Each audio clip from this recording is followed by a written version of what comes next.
Once upon a time, in a faraway land, What are fairy stories? The strange and wondrous place where nothing is as it seems. Magic mirror on the wall. Who is the fairest? Fairy is a perilous land. Before she found herself falling down what seemed to be a very deep It well. is the place you visit A world in your of dreams. myth and magic. when the clock began to The chime evening midnight, star sailed down through the A sky. mysterious voice began calling to the sad She princess. pricked her finger with her needle. 3 drops of blood fell on the In a small trance, white she finger. followed the haunting And peered sound into the of the hollow winding tree. stairway to the top of the You tower. can read along with me in your book.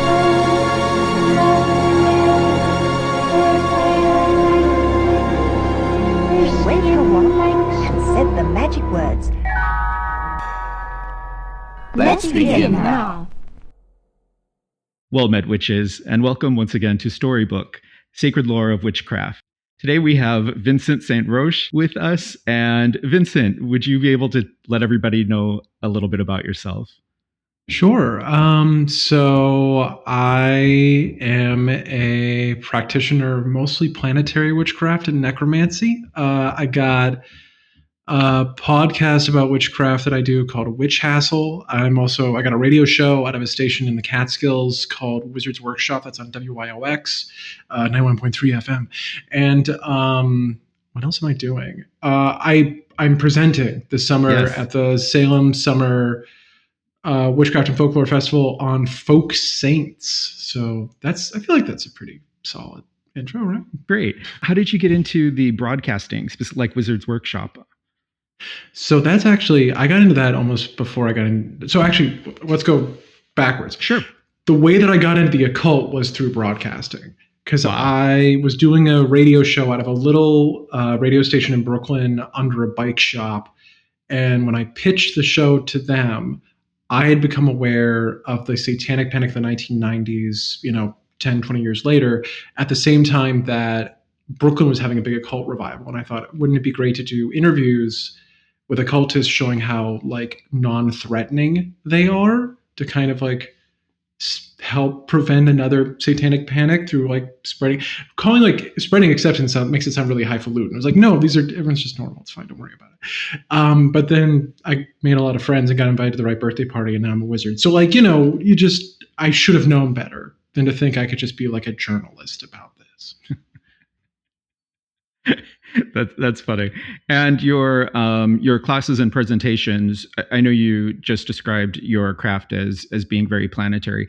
They seem to fall a lot into conjure and folk craft. So is that is that a combination that your personal practice includes? Yeah, I'm really into what gets called folk necromancy a lot, or folk. That's sort of that was my road into Catholicism feeling less oppressive, was the idea that especially through things like the saints and the preservation of ancestral work through Catholicism, Catholicism could provide a vehicle for the preservation of a lot of sort of techniques and practices that might have been oppressed by the church explicitly, but were implicitly allowed through, the saints and things like that. So that, I guess, is sort of how I was able to turn necromancy into something that felt political. If you can treat the Catholic Church as basically just communism with ghosts, then it's okay, this isn't so bad anymore.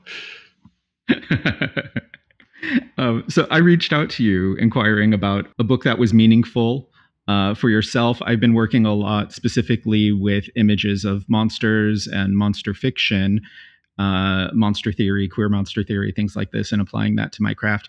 And you came back with Red Dragon by Thomas Harris. And this completely intrigued me because it seemed a little off the wall to me. I had not read the novel or seen the film at this point, actually. So I've done both now, and I'm really excited to hear what you have to say about it. I normally try to build a small panel for these discussions, but this was such a specific topic. I didn't know who else to invite, so I would just You're welcome. So I kind of would just love to turn this over to you and ask you, I guess initially, why this book? So It's weird. So this is the first book that introduces the character of Hannibal Lecter. It's sort of the beginning of that whole thing. And I got into this stuff really heavily at the beginning of the COVID pandemic because I started watching the TV show that had Mads Mikkelsen as Hannibal Lecter. And I really liked it just as someone who likes cooking. And I also liked the kind of toxic homoeroticism of the whole thing.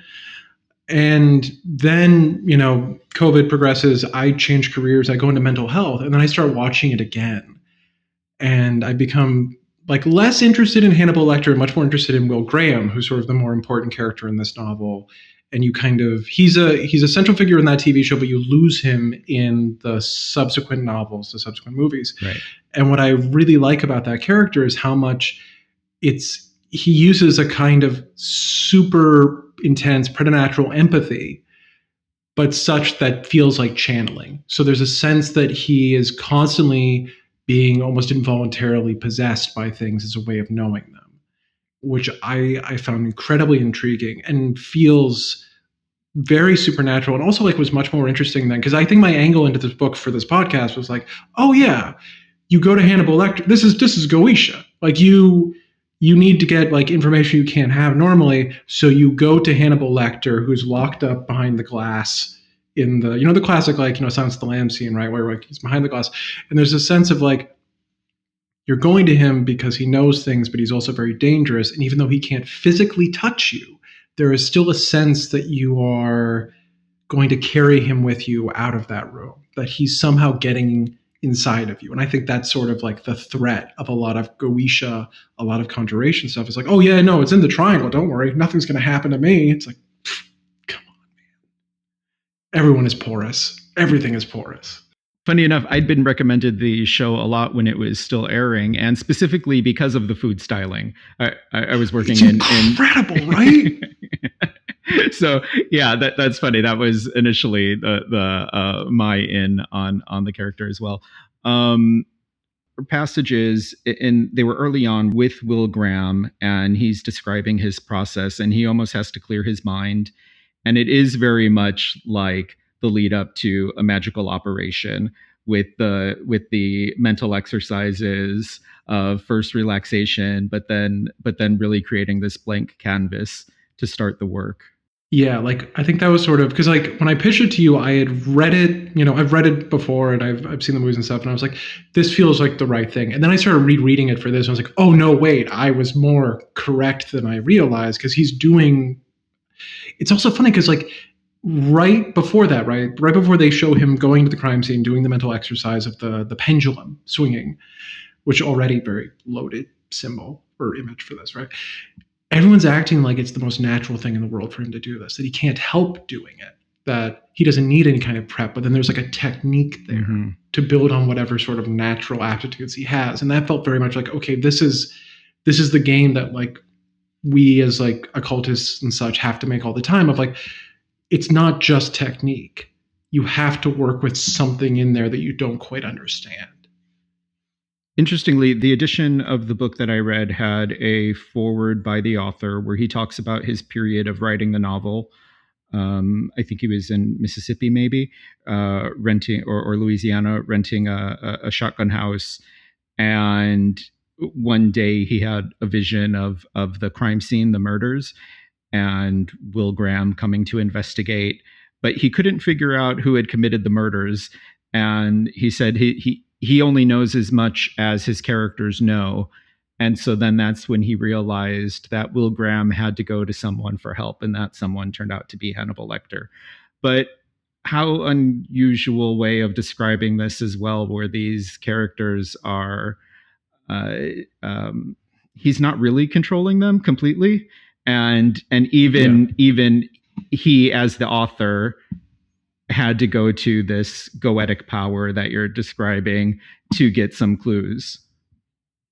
Yeah, and something about Thomas Harris is that I think the game he's trying to play with this novel, right, is he wants to write a supernatural novel. He doesn't admit it, but I think he does, because he wants Hannibal Lecter to be demonic, because he even describes Hannibal Lecter as having blood red eyes or purple irises, right? So he's supposed to look sort of supernatural. And then on the other end, you've got Will Graham as sort of preternaturally empathetic. Mm-hmm. So, perfect channel meets perfect demon. So he wants to, like, I think, couch this in terms of science somehow. Like, he even has some kind of flimsy scientific argument that, like, Will Graham does this because of his brain chemistry or something like that. But in that introduction you mentioned, right, in that foreword, he even says, and this felt like really giving the game away here. Okay, I was enjoying my usual immunity while working, my invisibility to Chilton and Graham and the staff, right? So he enjoyed like, as an author, like, he's not actually there, so it's not real. So, like, he can sort of watch people. But I was not comfortable in the presence of Dr. Lecter. Sure at all that the doctor, not sure at all that the doctor could not see me, right? So a sense that, like, even to him, Lecter is somehow more than just a thing he made up. And he is described in the novel as a monster or evil. He defies mental classification and diagnosis. And when Dr. Chilton asks Graham, what his idea or theory or description of Lecter is, I think he just says a monster at some point. But ultimately, the novel is concerned with someone else, Francis Dollarhide. And Francis Dollarhide has an interesting agenda as well. Do you want to talk about that a little bit? Yeah, it's interesting. Yeah, so Francis Dollarhide is someone who seems to be, I mean, if we're being Thomas Harris and being, like, materialistic about this, Francis Dollarhide is experiencing some kind of psychosis where he has auditory hallucinations that he believes are the voice of a being, the Red Dragon, who's specifically the Red Dragon as depicted in William Blake's painting of the woman in the the woman clothed with the sun, the Red Dragon and the Great Red Dragon and the woman clothed with the sun. Yeah. Right. But as far as Dollarhide is concerned, he is involved in some kind of possession situation that he is trying to further cultivate so that he can essentially his body can become the vessel of the Red Dragon, that there can be essentially a full epiphany there. And at some point he does say, I think, in a letter to Hannibal Lecter that what body he currently occupies is trivial, that this doesn't really matter. But at the same time, part of what he is doing is trying to, like, bring this being forth through these essentially lunar calendar ritual of murdering an entire family and then placing mirrors in their eyes. So again, like, there are all these things in this novel that are like, oh yeah, we're not doing any kind of mystical this and that, but it's like, okay, so the serial killer is using scrying and necromancy to further his possession. And then also, like, even, like, the weird little things, like at one point, like, Hannibal Lecter, I think, as Dr. Chilton says, like, oh yeah, I tried to use no, I'm blanking on the name of the thing. The ATP, the thematic apperception test. I had to, like, say it to remember the acronym. Like, the thematic apperception test to try to, like, get Hannibal Lecter to, like, reveal something himself. And, like, I don't know, have you ever seen the thematic apperception test? Can you describe this? They don't use it anymore, really, because like, it was sort of, I think it was one of those things where, like, a psychiatrist makes something in the 60s and there was like, this is super cool, and, like, this is actually incredibly specific to, like, white middle class men in America between the ages of, like, 35 and 60. And, like, it doesn't really work for other people in the same way. But it's a diagnostic tool. It's kind of like an advanced Rorschach, where it's just a bunch of kind of ambiguous pictures of things, and you ask whoever you're doing the test to, like, do narratives on that. Like, okay, what happened right before this picture? What happened right after? What is that guy thinking? What is he holding? Because, like, sometimes it's, like, that kind of ambiguous. And so it's like, oh, you tried to do tarot with Hannibal Lecter, but, like, psychological tarot, and it didn't work. Funny. And they made a joke about it, and I don't remember what the payoff was, but, like, he sleeps with it under his pillow or something like that. There was, like, there was a joke about however he responded to the test. Or maybe a recipe, like right. When Dollarhide murders families, he also doesn't. when he describes it, he's not really even seeing it as murder, though he describes it as changing them or freeing them. So as if he's watching their soul escape and become more pure. But also he is utilizing those murders as the fuel that is catalyzing his own change, his own becoming to the Red Dragon. Yeah. How about you mentioned the Satanic Panic? Did you have any thoughts about how this novel kind of plays into those themes that were prevalent at the time? It's funny. I hadn't thought of it in that context. And I think if like Harrison wanted to do that, he could have done it a lot more. Because there certainly was stuff that like really pushed it. And like it's funny because when you think about like what are our precursors? Like what are our sort of are things that these novels are kind of reaching toward? It feels like Will Graham and Hannibal Lecter, like it's hard to find historical precedents for them. Like everybody talks about how like the villain in the second Hannibal Lecter novel, Buffalo Bill, is probably based at least partially on Ed Gein, right? Who was like a real guy. And I think if he wanted to go Satanic Panic with this, he probably could have done like a Richard Ramirez thing. But what's interesting about that is like, and I think this speaks to like an attempt at being much more psychological and interior oriented. Like, Richard Ramirez, he would like smear like a pentagram of blood on the wall or whatever. Like he really wanted people to know he was like the scary guy. Dollarhide doesn't seem to like want people to know what's going on with him until it's essentially too late, until he's become the dragon.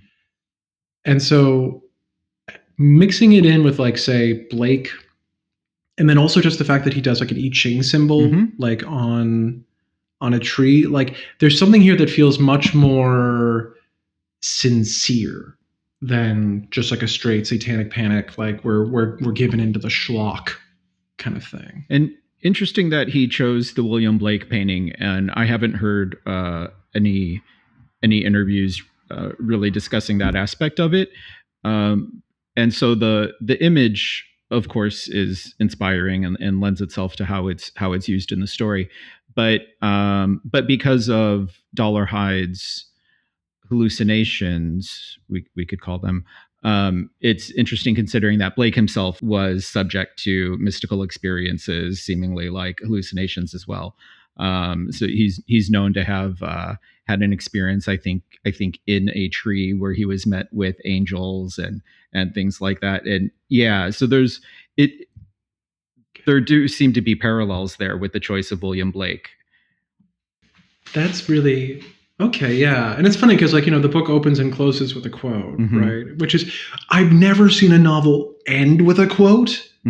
Right? Like it's always at the front end, right? But like the opening quote is William Blake from Songs of Innocence, Songs of Experience, which kind of, I think, speaks to this idea of like Will Graham being like essentially a blank slate, right? Like there's the innocence and then there's the experience, and how he feels kind of defiled in some way by his experience. But then you have at the very back end a quote from Ecclesiastes, which is the same kind of thing. Like I saw wisdom and then I felt horrible.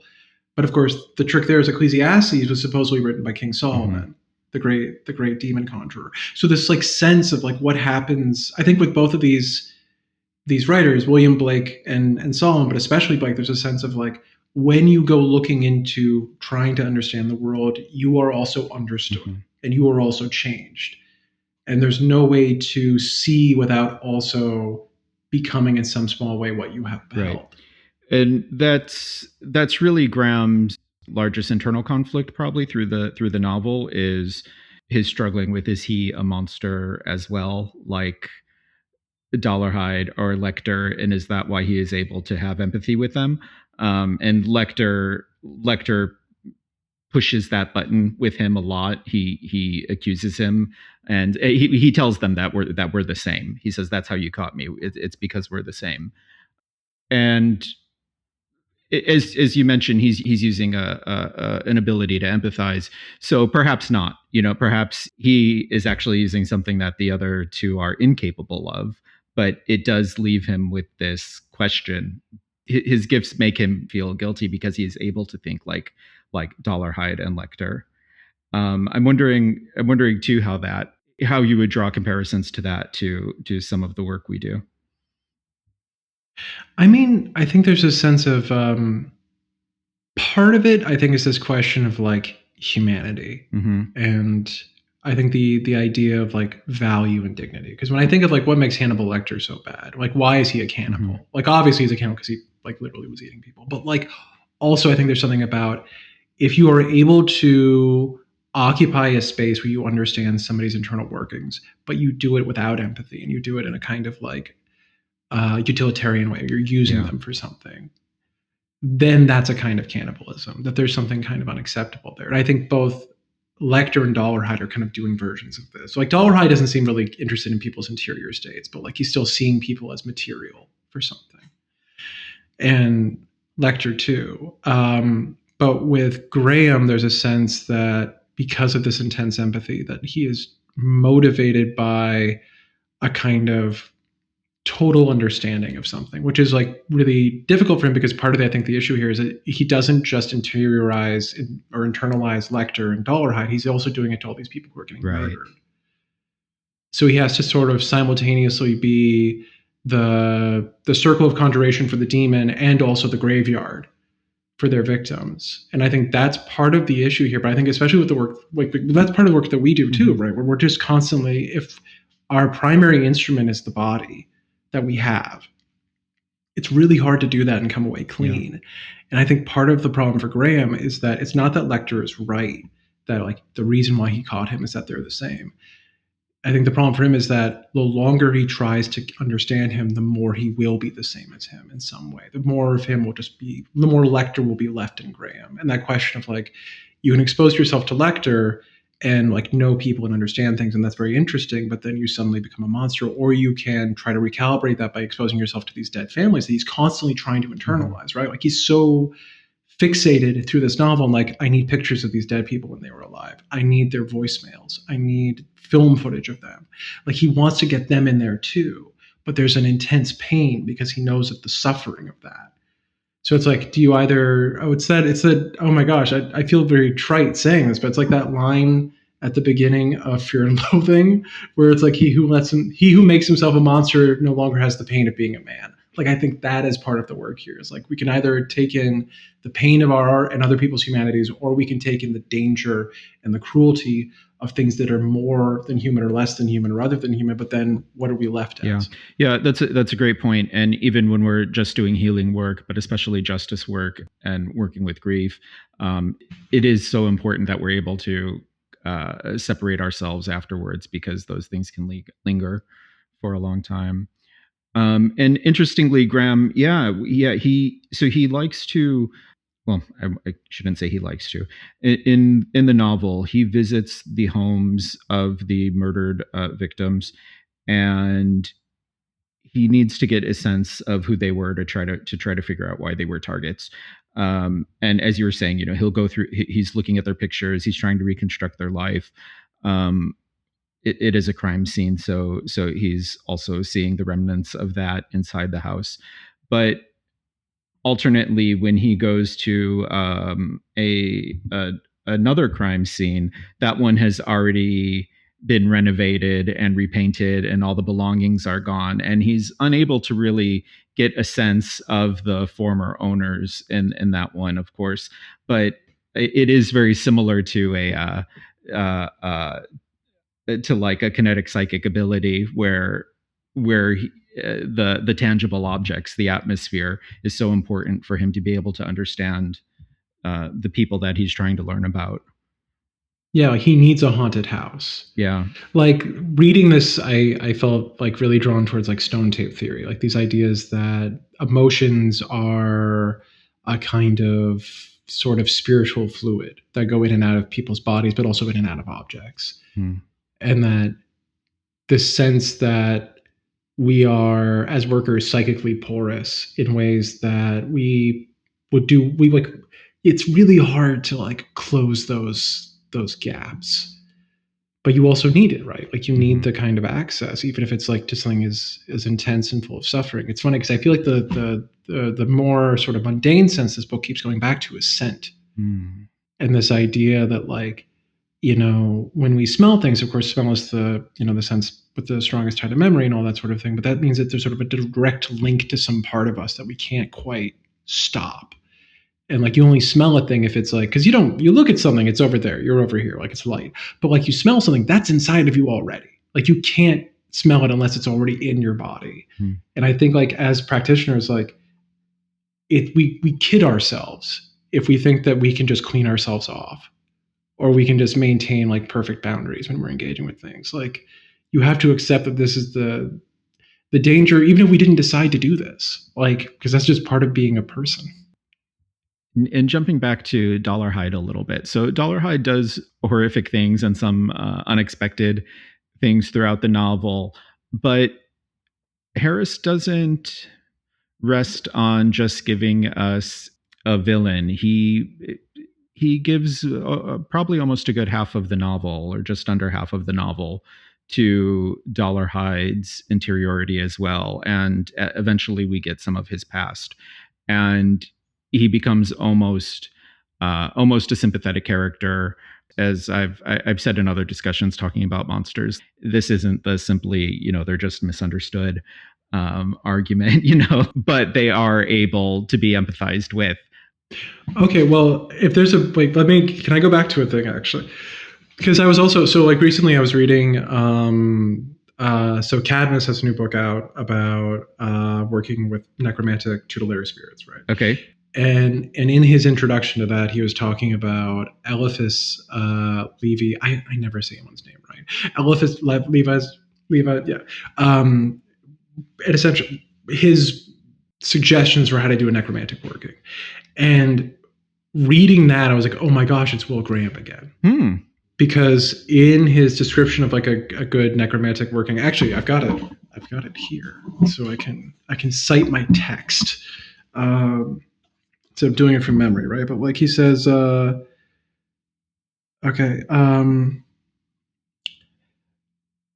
So he says, go to a regular visit if you can in the home of the dead person you want to talk to. And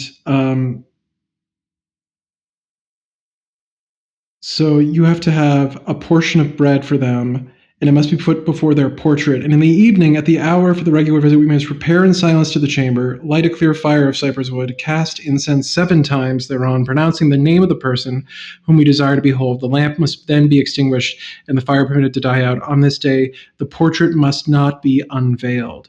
When the flame dies down, put more incense and ashes, invoke God according to the forms of the religion of the person, of the dead, of the religion to which the dead person belonged, and according to the ideas which he himself possessed of God. While making this prayer, we must identify ourselves with the evoked person, speak as he spoke, believe in a sense as he believed. Then after a silence of 15 minutes, we must speak to him as if he were present, with affection and with faith, praying him to appear before us.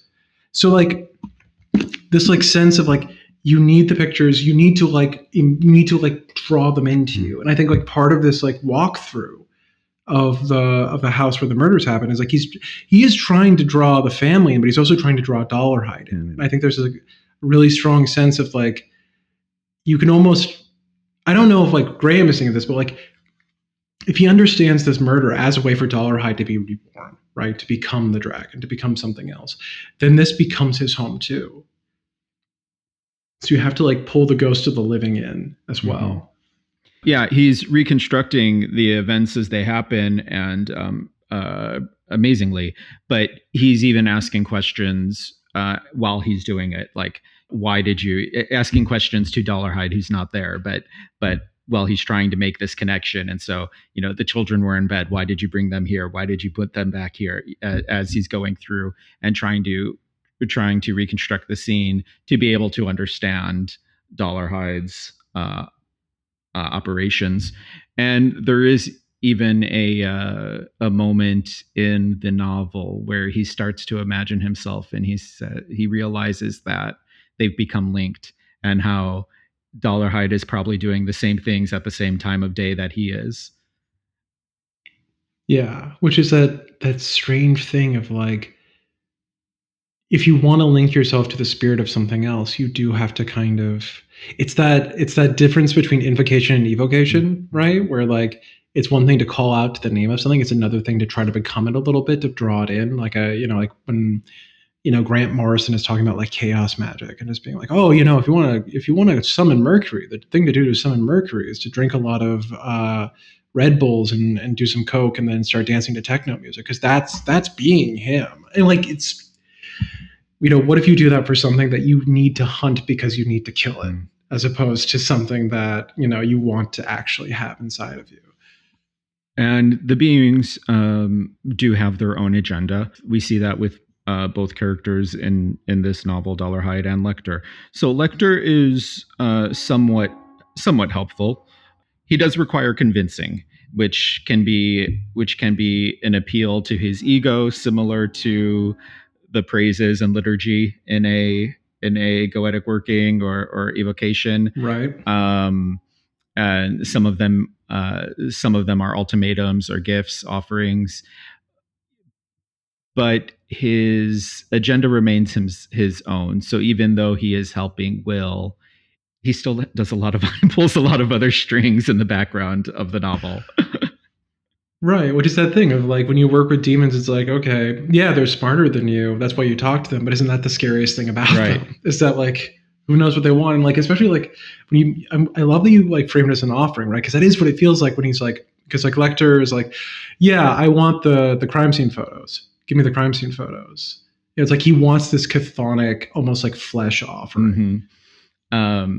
And for people listening, one of his own agendas is he keeps calling Will his friend and menacingly saying he thinks of him often, but likely he also wants revenge. Will is the detective who initially caught him, so he sends Dollarhide Will's home address as an invitation to pay him a visit, I guess. Right. And like, which is also like the great like sort of demonic quality, right? Because he like at no point in this novel, I guess it's not a spoil. This novel is like 30 years old. If you don't, it's fine. I'm not spoiling it for anybody. Like at no point does Lecter get out of his cell. Like he cannot leave, but he still somehow manages to send a human emissary, you could say, like just somebody who's not, confined to the plane that he's in, to go try to kill Will Graham. And that idea of like demonic influence. And the emissary, how great that for whatever reason, Hector has dubbed him the Pilgrim. And so when he writes to him, he even says, "Dear Pilgrim," and he says, "Dear Pilgrim, you're beautiful," and sends him Will's address. I love it. Yeah, I save 100 pairs for your protection.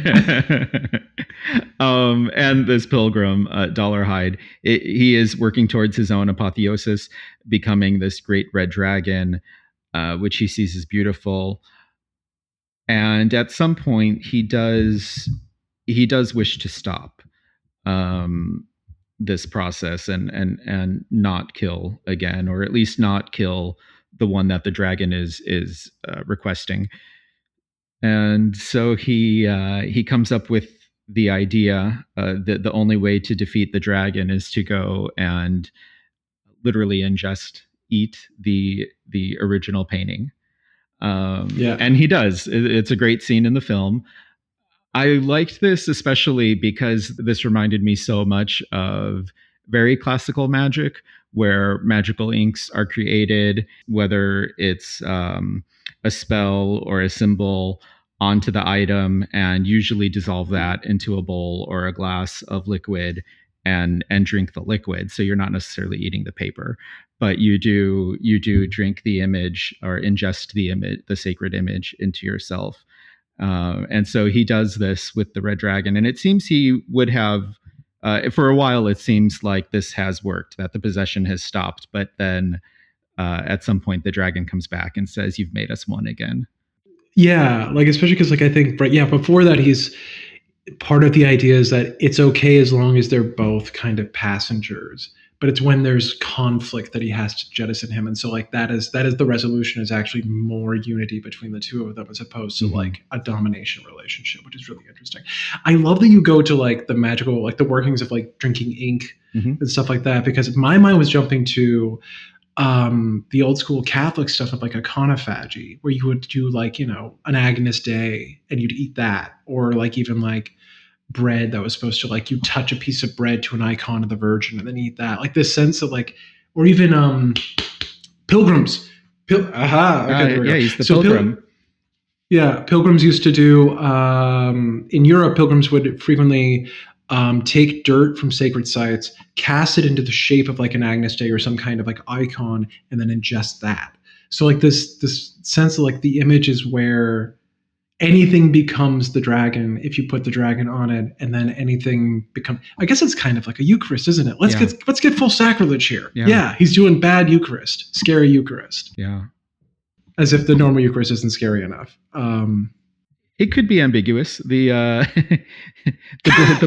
Blake could be talking to him through a poster through a poster that he found, but that I guess is left up to our own interpretation. What is interesting is he has difficulty pronouncing words and specifically S's, but the dragon does not, or at least to him, he doesn't think the dragon does when it speaks. And like him. He can't lift some particular like weight, but then the dragon lifts it for him. Yeah, like I think Harris wants it to be purely like medicalized or whatever, but like he can't help himself. Right. Ultimately, Will does pay a price for his involvement with both Lecter and Dollarhide.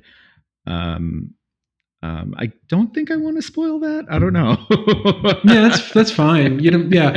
I will say that I do like about.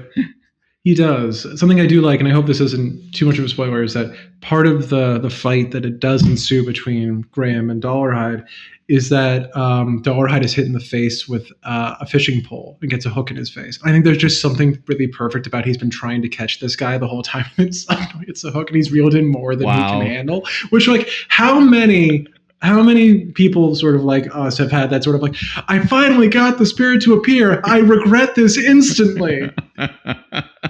I'm just going to douse my apartment in holy water every hour on the hour for the next 3 days. This was a terrible mistake.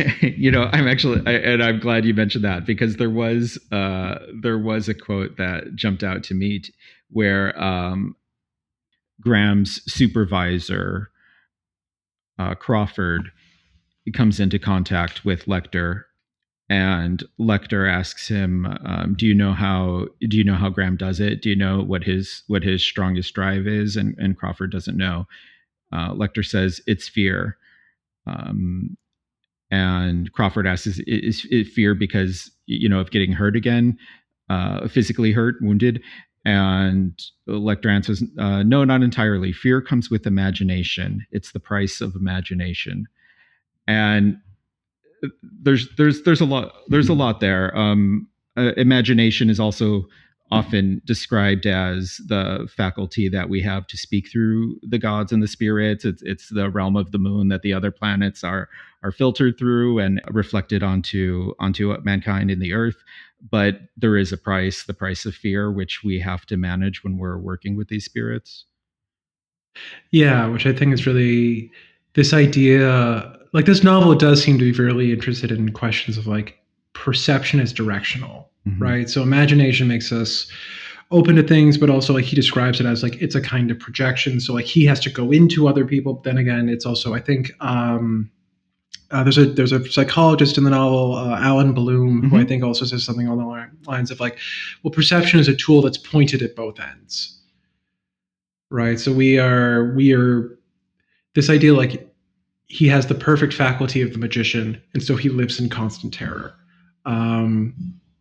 It's also like very interesting because you hear him sort of channeling everybody, right? Like the opening scene is Jack Crawford noticing that little Graham is channeling him as he's sitting there across the table and going, "Oh, I remembered he does this. This is just a thing he can't stop doing when he's upset." Specifically, it's like when there's too much emotion, he becomes more porous. And specifically with imagination, it will help him with his abilities to transform empathy into prediction. But it's the faculty that gives us hope. If we can imagine a good outcome, if we can imagine a goal, but we can also imagine the worst outcome. Yeah, which is interesting because his like there's a question here of like manifestation or something, right? Where he lives in a kind of terror that like because before the novel even starts, we learn that not only did he catch Hannibal Lecter, he caught Hannibal Lecter through some kind of they don't even it is not even like empathy. They consider it good luck. Yeah. That he saw the right thing at the right time and something clicked in his head, which already feels very mystical, right? He was open to something, and then Lecter attacked him. Yeah. And apparently the wound that Lecter gave him was incredibly grave. And this is sort of hanging over the rest of the novel that like there's a terror that it's not just that he's gonna become like this, it's that he'll also just be another victim of this. And the idea that his fear is the thing that maybe draws all that to him. I don't want to like that feels very like sort of like you're responsible for your own bad luck. And that's not where I'm going with this. But like he does seem to have like a very good sense of access to the universe, but he can only imagine the worst possible thing. That interaction I brought up earlier where the supervising doctor at Hannibal's institution asks Graham what his diagnosis would be, and Graham says he's a monster. In the film, that exchange was replaced with the supervising doctor asking him, well, how did you catch him? And Graham answers, I let him kill me. and because such a good, yeah, what an answer. Yeah, which is, I mean, it's the classic thing of like he is the offering. Yeah. And at one point, that is sort of the strategy they employ is just like we will make Graham the bait. But it's sort of like that thing of like I think when you do magic, you don't really have a lot of control over how much of a radius it has around you. I was talking to a practitioner today who was talking about summoning a particularly angry spirit, and then suddenly for the next week, like everybody around him was just angry. And that idea that like he wants to make himself the bait, and that's what he knows because it worked with Lecter to some extent. I mean, it's not his idea initially, but like he sort of goes with it. But it's the person next to him that gets killed. It's Freddie Lowndes. And there is this very interesting, it's funny. So like I have a background in mental health, right? And there's this thing, particularly with obsessive compulsive disorder, where a lot of people with that condition have a particular obsession with the idea that if they think a bad thing, it's going to make it happen, that they will be responsible for the bad thing that happens. And there is a little bit of that in this moment where, Freddie Lowndes gets killed because Will Graham is in a picture with him. And I think it's not even clear to Will himself if he was intending to make Lowndes the target or not. Yeah. But there's like this sense of like, if the magic, I think this is sort of one of the benefits of ritual, right? Because with ritual, you can be like, I'm only responsible for the thing that I literally said. I'm only responsible for what's in the pact. I wrote the pact is written out, clear as crystal. But when you like are playing this weird game of like emotions and manifestation that Graham kind of is, it's like, if you wanted it, maybe you made it happen. I don't know. Which, like, as someone with a lot of anxiety around that kind of thing, this is why we do rituals, so we know what we ostensibly wanted in the moment. We can say that was the deal. Right, and many people will say things like, "I willed this magic to manifest," or "I requested this, and this hasn't happened," or "This hasn't happened." But oftentimes they may not be actually willing what they're saying they're willing. They have a deeper desire that all the other actions are responding to, and all the other spirits are responding to. And specifically in this example in the novel, the Will's saving grace, the way he's able to reassure himself that he did not specifically sacrifice Lowndes, is realizing that his ultimate will is to catch Dollarhide. So if he had gotten what he was pushing for, he would have been able to intercept Dollarhide, which was impossible in the way things played out with Lowndes. And with him sacrificing himself earlier to Lecter, it also makes me think about how in some magical communities, will is put forward as the most important ingredient, but in others, there's circles where to enter, it's said like you have to let go of your identity, or you have to leave your identity outside the circle, specifically referring, I think, to conditioning and the social taboos and things like that play on us, that keep us from being able to fully immerse ourselves into the craft. Yeah, which is an interesting thing for a character named Will, whose entire mode is self-effacement, right? Because it's sort of like, which is it? And I think that is sort of the challenge for him, is that does he lose his sense of his own will in trying to become these other people? Or does he feel like his will has conformed, that he is becoming, that like he actually wants what they want, as opposed to just like internalizing their wants as a foreign object? I wonder if also part of this is like with the Freddie Lowndes thing and like that kind of misfire. I mean, that's like, magic that'll happen, right? Like you can't plan for everything. But I think part of that's also just like when we say we want the universe to give us something, we have to be very careful because we just don't know what paths it will use to get us the thing. Mm-hmm. And he does, I mean, like, not to spoil it, like Dollarhide gets caught by the end. Dollarhide is caught. Mm-hmm. I don't think Will Graham likes any of the things that happen to get him there, but he does get it. Mm-hmm. And again, we're working with things that have their own agenda. So, it's not like a vending machine, right? It's not like I press this button and this outcome comes out. But it did also, like, I don't know if like, chronology equals causation, but like he goes to the Hannibal Lecter demonic vending machine. He says, he presses the button, I want a Dollarhide. He does get a Dollarhide. He does get a Dollarhide eventually. And it is partially through Lecter being like, here's his address. I'm mailing you a package. It's a murder. Wow. Congrats. Like, it does kind of work. Yeah. Wow.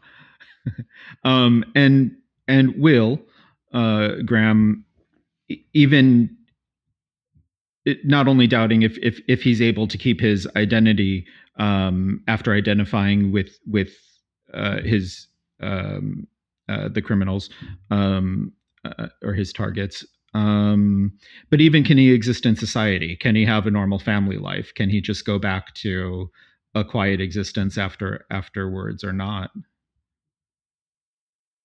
Yeah, which is that also a thing of he's not the only one who gets to decide that, because in his mind a normal family life is with the woman he's married and her kid. And now that he's sort of brought them into, he went into the darkness and he came back out with a bunch of stuff, and now they had to deal with it too. And there's a question, like, do people want to hang out with you with that? And I think there's a tendency, I think, with a lot of occultists toward a kind of isolation. Mm-hmm. And part of it is like, you want to protect those people from that, but also you want to protect yourself from other people kind of having to, like, what it feels like to be looked at differently because somebody had to deal with a thing that you also kind of brought in. Yeah. I think can be part of that. Yeah, it's interesting because, of course, also part of this is that the opening of the novel, he wanted to get out already. He was done with it. Yep. And then his boss brings him back in. And why he brings him back in, or how he's able to bring him back in, is this idea of like, you could save a normal person's life, right? There are people who don't need to be part of this. And you're already sufficiently tainted that you can maybe hold back whatever would reach out and grab them from the night. So like, there's that question of like, if you're good at this, what is your responsibility to society? Which I don't have a good answer to. Do you? Are we responsible to society? Right. Yeah, I definitely have had people in these discussions who have said that the witch specifically has a responsibility to the community, and I responded in the discussion that I was surprised to hear that. I did not necessarily consider that the role of the witch as much of a clergy. And while sometimes those lines can be blurred, I think there are distinctions. I mean, it's also, you come to this, even Will Graham, you come to this with whatever is actually inside of you. And that I think includes your sense of ethics and virtues and morals, whatever that is. Yeah. So I think a lot of people are very just community oriented. Yeah. And it's nice I think that survives becoming a witch. Yeah. And I think it depends on the definition of community too, right? Because like I did mention justice work being important. So like, are we talking about the community as in like the neighbors that live around my house? Possibly. Are we talking about community as minorities and subcultures that I would identify with? Possibly, so there's different ways to define this and what we make our priorities. Right. Yeah. Which is also an interesting part of like the idea of this novel, right? Because like, How do we have a detective who's not a detective? How do we have a cop who's not a cop? Because at the end of the day, like, this doesn't, I think this novel does a very good job. And maybe it's because it was written when it was written, and it wasn't written, around the time of like Law and Order being a big thing on television. I think this novel manages to be a novel where the protagonist is a cop, but it's not propaganda. Right. Because so much of it is about how the police are terrible people. Yeah. In every possible regard. And like Will Graham isn't a cop. He's something that just kind of gets used left and right. Yeah. And similar to stories about the police forces going to the local psychic or something like that. Interestingly, there's an exchange. I don't remember it in the novel, although it might be there, but in the film, where his supervisor Crawford begins to suggest that Graham go see Lecter, and Graham realizes Crawford didn't come to him because his unique mind. He actually went to him wanting to get to Lecter, because Graham was the only one who could go to Lecter for help, for advice. And I don't know if that was the purpose in the novel or not, but yeah, that was a scene in the movie. So he's not only being utilized for his skill as a detective, but specifically as the magician, being able to intercede with Hannibal Lecter. Yeah, I mean, I don't know if that's in the. It's funny, right? Because like you see the Ed Norton one? I did. I haven't watched Manhunter yet.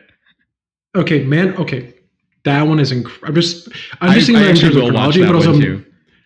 It's beautiful. It's like just the lighting in that movie is incredible. I saw a still of the scene of them on the log on the beach, and same thing. I was like, wow, that's beautiful. And that's just the opening shot of them sitting on a log on the beach.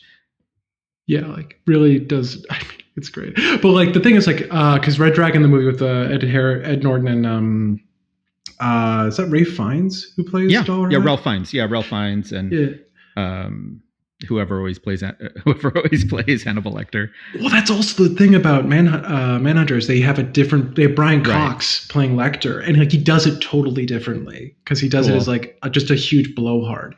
But like the reason why I bring it up is because I wonder if the movie made that choice just because by then Silence of the Lambs was already such a big deal. Mm-hmm. That's like, we need to like, who's this Will Graham guy? Who cares? We want Lecter. And it's like, okay, you're a vehicle to Lecter. But like, there's still the sense, I think, that Crawford's using Graham to get to Dollarhide. I mean, like, it's that sense of like, Graham tries to talk him out of it at first and just says like, you've got people. They know what I know. They can do what I do. And he's like, no, they can't do that other thing that you do. You've got the thing that none of us are willing to kind of admit is there. Mm-hmm. You make jumps, and then we find the evidence later, right? Which is like the classic, like, you saw it and then we had to prove it. Yeah, intuition. And good luck in some cases, the universe conspiring, as some people like to say. Were there any themes that we haven't gotten to yet that you were hoping to discuss? Ooh, because I don't know if you saw this, but like, I really went crazy on this. Oh, good. On my copy of the paperback, it's just covered. Well, you can through that. You can't. Yeah, wait. Let me turn the light on, because it got dark as the sun went down as we were talking. So let me turn the light on. So I can read this thing. Okay. Let me take a look through my notes. Okay, I actually just opened to Fear Comes to the Imagination. So like, yeah, like I think you and I were on a lot of the same footprints. Very cool. I think I basically talked about everything. I mean, like, there's this really interesting image actually that we haven't brought up yet. So Graham talks about basically like the danger, or I guess it's more the narrator talks about the danger of being Will Graham, right? And what he says is, Graham had a lot of trouble with taste. Often his thoughts were not tasty. There were no effective partitions in his mind. What he saw and learned touched everything else he knew. Some of the combinations were hard to live with, but he could not anticipate them, could not block and repress. He learned values of decency and propriety tagged along.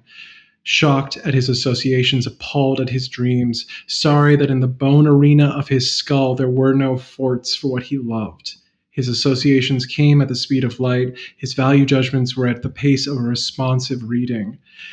They could never keep up and direct his thinking. He viewed his own mentality as grotesque but useful, like a chair made of antlers.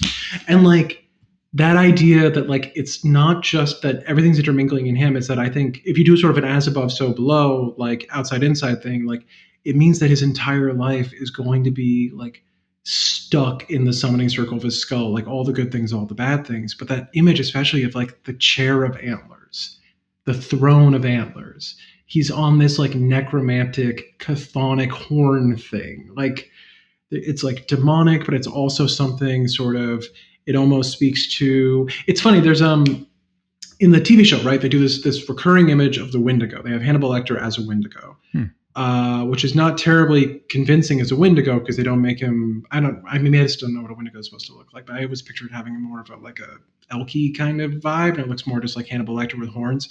But what it looks like to me is the Celtic god, The Cernunnos, or yes. And I think there is something here too about like, because it's also about this sense that he has almost like his mind is open to whatever is going to happen, and then the judgment comes in. Mm-hmm. And I think there is something that he is accessing something primal, something like pre-Christian almost. And he doesn't want to, he doesn't like it. And like, that's part of it too, is that like the barrier to this work isn't just the empathy, it's also the shame. It's also, he's been told you're not supposed to do this kind of thing anymore, which feels very much like someone trying to escape the mental conditioning of, maybe growing up in like an anti-magic, very Christian kind of worldview that you kind of run into in a country like the dying empire that we are currently stuck in. I love that. And I love this, the importance of this like paleo horned or antlered deity, especially when we juxtapose that with Dollarhide, who is also channeling these energies of this horned deity, but that's been distorted through the Christian paradigm and then through Blake's personal gnosis into a great beast. So now it becomes an antagonist. Yeah, especially like when you think about like, the big image of Graham, like when he's home, isn't just him and the family and him working on like boats and stuff like that. It's also the fact that he's just surrounded by all the stray dogs that he takes in. Yeah. Like he has this kind of wild hunt, like Green Man kind of thing. And it's only when he's pulled into the world of human beings again, in the world of civilization, that he has to suffer. And when he's left in one of his conversations with his wife Molly, he's asking about the dogs. He's still worried about the stray dogs. And how funny in that forward with Harris, that's actually something he makes a point to mention too, is how he would go wandering in the fields outside that shotgun house, surrounded by stray dogs in the field, and how sometimes he couldn't even see them, but he could hear their like rustling through the fields along him. Yeah, my friend the dogs, which is also, that's the interesting thing too, is like I feel like a pack of dogs in the wilderness, that would make most people nervous, Right. But that's natural. That's fine to him. It's people he's afraid of. Totally. And that's, like many works that cover these themes, the novel is this exploration of what are we calling evil, which is also Graham's internal dialogue about, is he evil or not, because he's able to empathize with them. And ultimately, he is not portrayed that way. But even Dollarhide, as I was talking about before, he is doing gruesome and horrific things to other humans. And yet we're also shown another side of him, and we're shown that he's trying to be loved, and he does actually have empathy sometimes as well. Although even there's a woman character that he begins a relationship with and seems to be falling in love with. In their first encounter, he imagines, I could just bite her fingers off right now. So he's twisted. Yeah, he is twisted. But but the way it's written, we still can identify with him some. Yeah, he comes by it honest, we might say, which is, like we get a lot of his childhood. I think what's interesting, when we think about like, sure, Lecter and Graham are opposite poles, right? Because Lecter has no empathy, Graham has nothing but empathy.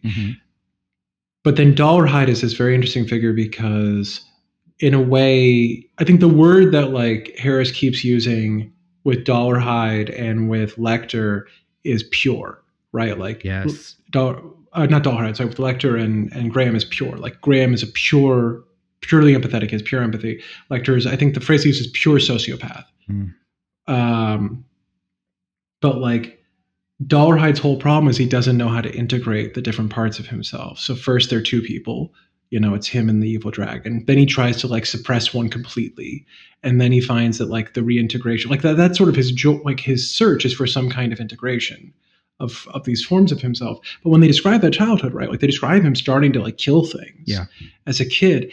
And he goes into almost like a dissociative state. Like he doesn't remember doing it. He just remembers that it feels good. And he walks away covered in blood. And there's a sense of like, part of the issue for him is that like, Graham sees himself too much. He sees himself in other people. He sees other people in him, but he sees it all.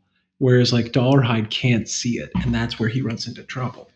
Dollarhide's inability to express himself, as I say, he did have his difficulty with speech. He's born with like missing a soft palate.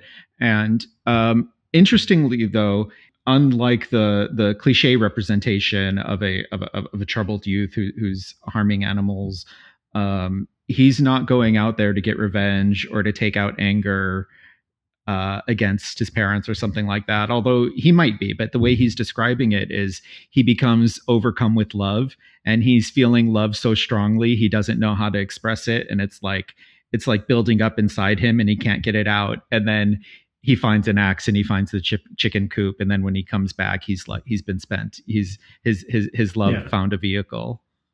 Especially because like love, right? It's that reciprocal emotion. It's that emotion that seeks reciprocity. Because like we always talk about, people talk about this idea of like, like if you love someone, you have to figure out how they want to be loved. Yeah. Right. You need that empathy. And like, it's making me really think about, this image in the beginning when we talk about the murders, and he breaks all the mirrors in the house and then puts the shards of glass in the eyes of the victims so that he can see himself. Yeah. And this idea that he can only see himself through a kind of opacity, that he can't do it through someone else seeing him in that kind of mutual recognition. It has to be through making someone else inert. And that the glass it's a scrying mirror, but the thing that he's scrying is himself because he can't see himself, right? Mm-hmm. Like it's a fascinating kind of, what do you do when you lack? I mean, when we talk about like initiation, right? Like when is the big initiation? You're actually you are knowing the spirit and you're getting the license to do whatever, but also like you're knowing yourself. Like part of the trial is that you actually have to look at yourself if you're going to do this stuff. And he just can't do it except through this kind of apotheosis that is also like deeply, I mean, if his plan is to know himself by becoming some other guy that he thinks is separate, like that's just another way of evading the same thing. Yeah. And spelled out pretty clearly in the novel, because he is so self-conscious about his speech. He's self-conscious about his looks. And we're told that actually even other people don't think he looks that unusual, but he's so self-conscious about it. He wants to become this completely separate, beautiful entity. Right. Which is, I mean, it's sad, right? Like that's part of the empathy, right? Is that like, if you just liked yourself like half as much as other people liked you, then you wouldn't feel the need to do these sorts of things. But I mean, that's also like, we're talking about, the novel, he clearly grew up in a very abusive situation, and like people internalize that stuff. Yeah. It's very hard to let that stuff go. Yeah. Especially if you won't give yourself the opportunity to relearn how to be in relationship with other people by being in relationship with other people, which is sort of what he seems to avoid doing. Or learn to process some of these things before getting into dark crafts and inviting other entities to start working with you without doing some of the internal work that maybe we should do ahead of time. Yeah, maybe the first conjuration is the conjuration of yourself, when you think about it. Yeah. Isn't the deepest Goetia the things you have to deal with about your parents? My friend Dave Gaddy has a lovely ritual in his book, Calling Yourself Back to Yourself, or Awaking Your Inner Magic. There's a few rituals towards the back that would be wonderful places for people to start, actually. Great. So it looks like we did get to most of the themes that you were hoping to today. I think so. I mean, am I going to do some bibliomancy on this book? I love that. Bibliomancy if we have like tabs. his mind circling the problem as though it were a hologram. He courted the feeling that precedes an idea would not come. I mean, I guess, yeah, like inspiration. What do we like? We call it the muse of somebody else's murder. I think we did it, right? I think the problem is also like I underline things in books all the time, so I don't know how much of this is actually relevant to the conversation. It's just like things that I underlined. Sure. I think it is worth, thinking about the press in this novel too. Okay. And the idea of like that kind of communication that I think we typically see is going one way, and having that kind of be troubled by this idea of, okay, this is a stretch. Love those. But go with me for a second and then tell me I'm wrong. So there's a lot of stuff here about like how do you use the press and how does the press use you? Mm-hmm. And there's this question of like reality formation with that, right? Especially because it's the tabloid press. It's called the tattler, right? So there's a sense of like, the revelation of secrets, but they're always like the secrets are like made up, or they're distorted, or they're like unkind in some way. And this idea of like how do you use this thing that is supposed to have power over you to have power over other things. Like you can't have really power over it, but you can sort of redirect it to do something else. I think that's a very interesting part of this novel because so much of it is about not knowing and trying to figure things out, like going into empty rooms or going into rooms where they feel like they should be empty because everybody there is someone you can't trust, right? Like Graham's constantly observing how everyone is observing him and feeling like kind of isolated in that way. And so that idea that like the press becomes the space where like you can try to do a kind of magic, and Graham tries to do it, and it does sort of work, but it also backfires. It also backfires on Freddie Lowndes. But the one person who really knows how to do it is Lecter, because he can put a classifieds ad in, and it's perfectly understood by the one person who's supposed to understand it and nobody else, right? He does the whole like almost like Rosicrucian thing of like this is the secret text, and that's how you like create the reality that you want. For the most part. I mean, I always wonder about Lecter too, because I think he's sort of like, he's demonic in the sense that he's amoral a lot of the time, where it's like, it's not even, he has like, his agenda is like, something interesting will happen if I do this. But what? I don't know. Though it's funny, because like in the later novels, he does seem much more sort of like fixated on blasphemy as just like a thing that he does, as almost like as like a kind of demonic edgelord thing.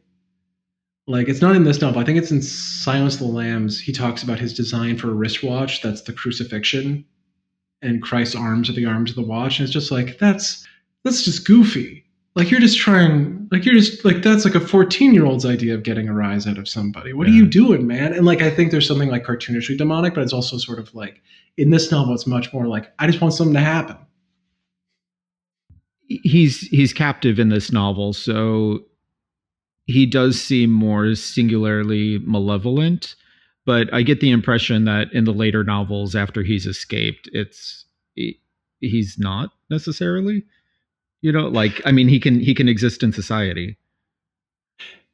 Well, that's the interesting thing. Like, he can exist in society, but he exists as something. I think it's more about the malevolence being focused. Mm-hmm. Right? You capture the demon, you put him in the triangle of art, and you're looking at him, he's looking at you. Mm-hmm. And like, so anything he's going to do is going to involve you in that moment, because like you're the one who's making him squirm. But you lit him out into the ether, he's going to hurt people, but it's kind of like, it's almost like a dissipated background radiation, where it's just like, I get this, like Hannibal Lecter, like he's always killing people when he's out, but it's like almost like stochastic. It's just, you never know who it's going to be, but it's just like a small, he doesn't do it all the time. It's like 1% of 1% of 1%. So, you take your chances, I guess, as opposed to like this, where it's like, if he's got nothing to chew on and then you give yourself up as like the chew toy, it's like, well, this is coming for me, and that is the deal I am making. I am the human sacrifice, potentially. I'm going to shift gears a little bit. We talked a bit about Wizard's Workshop and how that initially started from more of a journalistic approach, and then where did you initially fall into a practice? How has that evolved over time? Oh wow. So I gravitated initially toward necromancy. Mm-hmm. So that was what I was really interested in. And I started doing it with saints because it seemed like the easiest and safest way to do that, because they're dead. People forget that. They're just dead people. It's necromancy. Yeah. They're fancy dead people. And then I started getting into planetary conjuration through primarily the Arbitral. Okay. Which is a great Paracelsian grimoire from Switzerland, 1575. Like, it's weird because like it's not very demanding. Mm-hmm. Like, it doesn't even tell you to do a circle. You just kind of should, because it seems like the thing to do. But like, they're not threatening spirits. They show up. The only rule with them is you got to get in and out in the same planetary hour, or else bad things happen. I can't confirm it because I've never messed around with that. Like, you give me one rule to follow, I'll follow one rule. Like, it's not that hard. But like, and I don't need to like risk it. Doesn't seem worth it. But I've heard rumors that bad things happen, so I'm willing to like accept that. Eventually I got into like kind of low grade Goetia. Mm-hmm. I think that the trick is, right, I lucked out because I was living in Brooklyn, mm-hmm. and I started doing a radio show about witchcraft, which meant I met a lot of witches in Brooklyn when Brooklyn had a lot of witches in it, which it still does. And I just became friends with people, and so they'd be like, oh, we're doing this thing. Do you want to come? And like, they ended up being like some of the smartest people I have ever met. And they are incredibly generous, those people. Mm-hmm. So like, it just, I am, in a Will Graham kind of way, I'm the result of a lot of very positive influences that I couldn't help but internalize. That's great. Yeah. So that's basically been the journey. And then after a while, I wanted to like open it up to like being useful to people. So like now I'm kind of like, I'm up in the New York State Capital region. And I'm trying to really push the idea of house calls. That if you need your local magical worker to help you with something, like, I just send me out. I got a Subaru 4-door sedan. I'm willing to drive a large distance to be of use to people. If I can't fix it, I'll make a referral. Like, it's I like the idea of the service wizard. I think once I came across that archetype as being sort of an old especially like a UK thing, mm-hmm. like that phrase, just service wizard. It's like, yeah, that's perfect. That's exactly what I'm here to do. And at some point you started another show. You started a podcast. Yeah. Yeah. Okay. Yeah. So so the first radio show in Brooklyn was called Into the Dark, which I think has been buried because there was a much more popular podcast called Into the Dark 2 years later. And so people are like, oh, I've heard of that. It's like, no, you haven't. You've heard of the other. Then I did a podcast called Witch Hassle.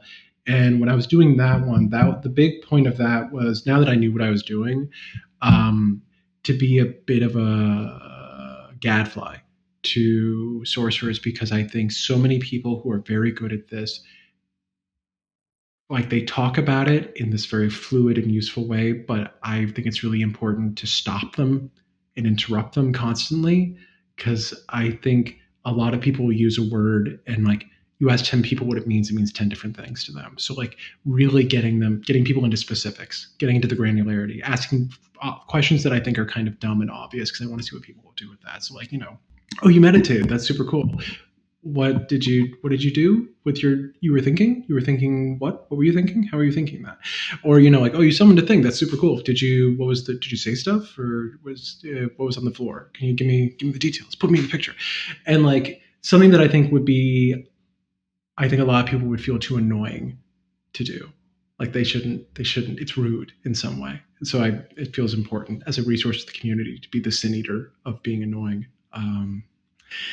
And then I started doing this radio show in the Catskills, but that's more just like, I like music. I like being on the actual radio. I missed it. So, it's really fun to do an FM broadcast where it's mostly me just being like, well, the authors of the excellent book of the Art of Magic, of course, were very rude to demons, and then they both died in shipwrecks. Anyway, here's Janis Joplin.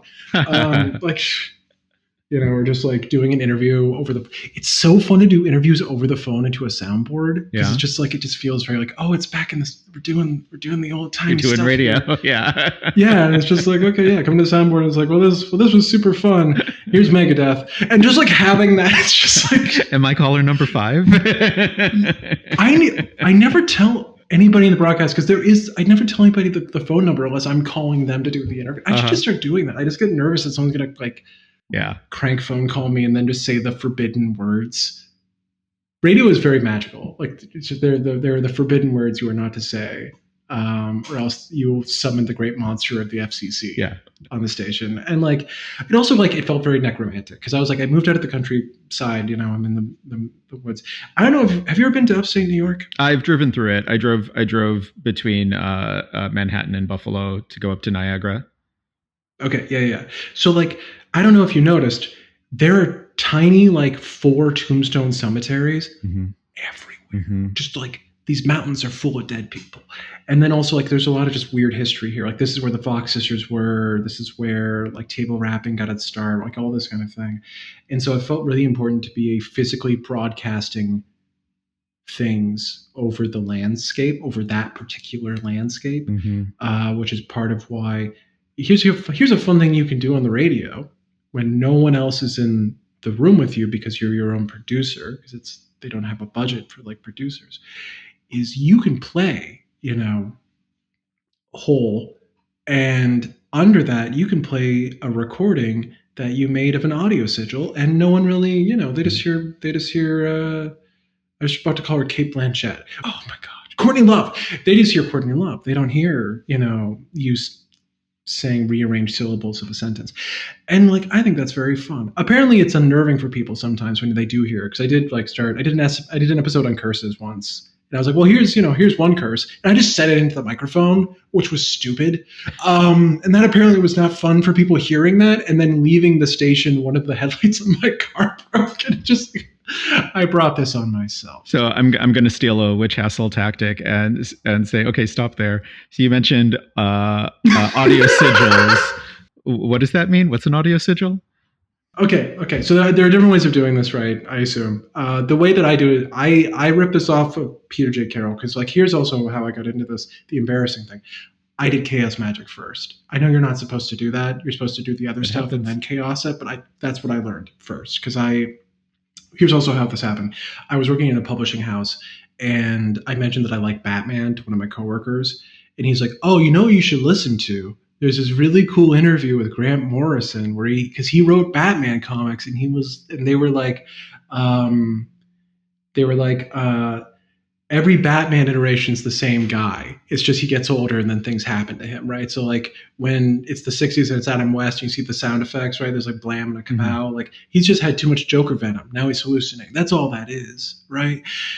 But then this author really gets into how he's a chaos magician and he summoned transdimensional beings. And like I listened to that, I was like, oh, Grant Morrison is very cool. I should get into chaos magic. And then I read Libernal and Psychonaut. And in Libernal and Psychonaut, which is Peter J. Carroll's sort of classic chaos magic book, he talks about sigilization either being, you know, the visual thing where you like, I think his method is you write out, you know, a statement of the thing. You cross out every duplicate letter. So now you just have one instance of each letter that shows up. You just put those on top of each other until you get a symbol that hits, until it feels right. The audio version of that is you basically do the same thing, but it's with syllables. So you just write out what are the actual auditory syllables of this sentence, cross out the duplicates, and then rearrange them until it feels like you've got a hit. And then if you're me, you record that into Audacity, and then you loop it over and over and over and over again, and then you make an MP3 of that, and then you play it under Jefferson Starship or something. I actually haven't played Jefferson Starship. I should do that. I feel like I'm giving a misrepresentation of the music I play on this show. It's a lot of goth stuff. Cool. I like the last set was like, what was it? It was like VR Sex, that German punk band Pissa, and then a bunch of Russian folk songs. Maybe my radio show is unlistenable. Maybe this is what I'm learning as I say this out loud. I am pushing the people away. Or drawing in the right subculture. Have you? Do you flip through the PGM at all? Have you seen some of the Greek texts with the barbarous words and all this? I read one of those into the radio ones too. Okay. And then because you know there's so much mixed in with the barbarous words, there's so many conjurations that just include repetitions of the Greek vowel sounds, and so the inherent planetary magic of the vowels. Yeah, that's very cool.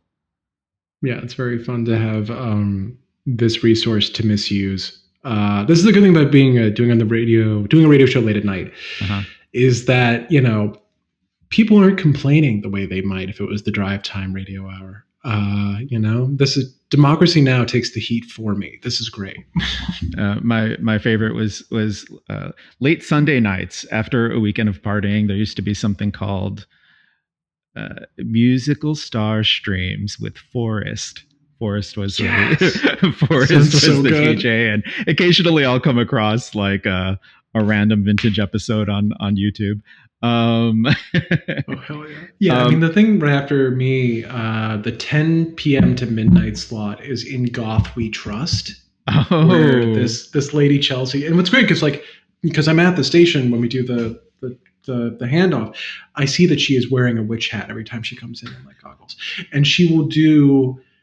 She's just been reading vampire stories on the radio, and it's like the best thing is like I'm driving back to Albany from the middle of the woods, and so I am driving in the dead of night through abandoned cornfields and desolate mountain roads, listening to this lady say like and then she tore the flesh from his bones. It's like, yes, I'm living in Silent Hill. This is great. I love this. That's so amazing. You're actually at the studio when you record your show, when you broadcast your show. I did see it is available online as well. Is that true? Witch Hassle is. Witch Hassle is. SoundCloud. Okay. Well, I mean, this radio station is like you can stream it. Yeah, you can use internet radio. Yeah. So, but just you'd have to do it while it's live. Yeah. Yeah, so wyoxradio.org if you want to listen to it. It's on any of the radio streaming apps under WYOX FM. Community Radio Catskills, I'm going to do the station ID now because it's burned into my brain. 93.1 FM on the campus of SUNY Delhi at 107.5 and everywhere. The broadcaster voice came out. We love that. That's right. Yeah, it's funny because like I remember to do it sometimes and then it feels very sultry. It's a lot of, that was Prince. But then I'll forget and I'll just do my normal weird kind of squawking honk that I make when I talk. And it's just, where I think especially when I get like really enthusiastic about something, like, I'm not telling you how to live your life, man. But like, if you're going to be talking to a demon and you're going to be rude to it, you're just asking for trouble because it's not nice to do. Yeah. It's Charlie Kelly there for a second. Get out before the planetary hour ends. Oh my gosh. Yeah, that is also the weird thing about doing it late at night because it's just like, it's the same planetary hours every time, basically. It's just like kind of, it's like, oh, it's Saturn again? Cool. Interplanetary fans. Graveyard shift. I've been I've been saying this for years, but I'm trying to get up to Ithaca at some point. I heard there were the most cideries in Ithaca, like the most cideries in one area than anywhere else in the US. Were around Ithaca, and then there's waterfalls as well. So that sounds very lovely. Yeah, I have also been trying to get to Ithaca because of the waterfalls. Yeah, I feel like I should do a hard sell on Albany right now for people because it's not just corruption. Albany also has a big cement egg, a yearly tulip festival, and what else do we have? Virgin Mary Grotto under an apartment building. Ooh. Yeah, they don't tell you that. Michigan has a tulip festival as well. Nice. Those are lovely. Yeah, the tulip festival happens every year in the big park under a giant statue of Moses parting the sea, which feels very magical. And then you can take the tulip. Here's the thing that Albany has that other places don't have. They have this tulip festival where the tulips are just growing out of the park, right? Mm-hmm. Week after, you pay the town $5. They give you a paper bag, all the tulip bulbs you can dig out of the earth. And this is like in the shadow of Moses, right? Can you think of the magical potency of parting the Red Sea tulips? Yeah. Like I can't quite figure out how you would use that, but like there's something. There's something there. Yeah. Bury these things in the dead of winter, basically, and wait for manifestation. Yeah, that's the week to go. Yeah. All right. I think we've probably now that we've done the hard sell in Albany, the cradle of the Union, as it's called. Is that on the welcome signs? It's like, I had to dig it up. It's so weird. Okay, wait. Before we close, I know this is a total tangent. I found this amazing article in Historical Journal about Albany. And it's just about pre-Revolutionary War Albany being basically the last bastion of protecting the British colonies from like French aggression coming out of like Quebec. And the governor of Albany being like angry all the time. And it's just sort of about his interpersonal like gossipy beefs with the other like colonial governors. Cause like the governor of like Mass Bay Colony was just like, well, I'd say you've lost your gentlemanliness if I'd said you'd ever had it. And like, you know, the governor of Albany basically like being promised by the king, like, what do you call them? Militiamen out of Connecticut. And they don't show up. So he just goes to Connecticut to be like, where are my guys? I need these guys. We're constantly fighting the French Canadians, but I need these guys. And like people hated him. So they surrounded his like hotel that he was in. And somebody like tried to like kick down his door. And so he just threw the guy down a flight of stairs and like left. And like this was colonial politics. But it's all just like resentment based around the idea of like Albany has this like a persecution complex. And like you love to see it. This sounds riveting. This sounds like a good nighttime read with a bag of popcorn. Oh my gosh, it really made hanging out in the laundromat a joy that one day. And then also, but like the stately image of founding fathers and things like that, and then you see how politics actually were. Yeah, I'm just, oh my gosh. It kind of reminds me of before the Civil War, there's a story that like, I forget which, like North Carolina was threatening to secede just kind of on its own. Mm-hmm. And the president at the time just said, if you do this, I will march in and I will hang the first person I find. And just like a history of people being in like absurd. Wow. I love this. We don't, but right. It's bad. But it's fun that you can act find like it. That. This is not an endorsement of that behavior, but like incredible stuff. We love exposing the underbelly of the founding of the nation. I think it's that's all it. Underbelly. It's just underbelly all the way down. So I will link to your socials. I'll try to include your show links in there as well. And if people have a taste for more, if they want to hear the broadcaster voice again, they can come back. They know what they're getting into now. But you'll be at Salem. You'll be presenting for Salem Witch Fest. I will, and I'm also going to be part of. I think I can't reveal much about it, but there's a separate thing that I'm going to be part of that's going to be more fun. Very cool. My presentation will be fine. It'll be fun. Good. Of course, it'll be fun. You've been fun here. Anything else you want to let people know before we head out? Oh, so I give tarot readings at truecorvus.com because I like crows. Big thing around here.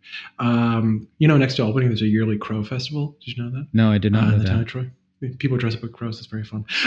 But I do tarot readings. I'm about to start selling magical oils as soon as I get the imprimatur of the state of New York to collect sales tax. So that's coming. So check out tarot readings. Check out magical oils and stuff at True Corvus Tarot. Very cool. And then you did mention house calls. So people who are in the upstate area, where should they find you? Go there. True Corvus Tarot. Reach out to me. If you're within, I forget what radius I put. If you're like within 75 miles of the city of Albany, I will come to your house and do magic. That's a lot. That's amazing.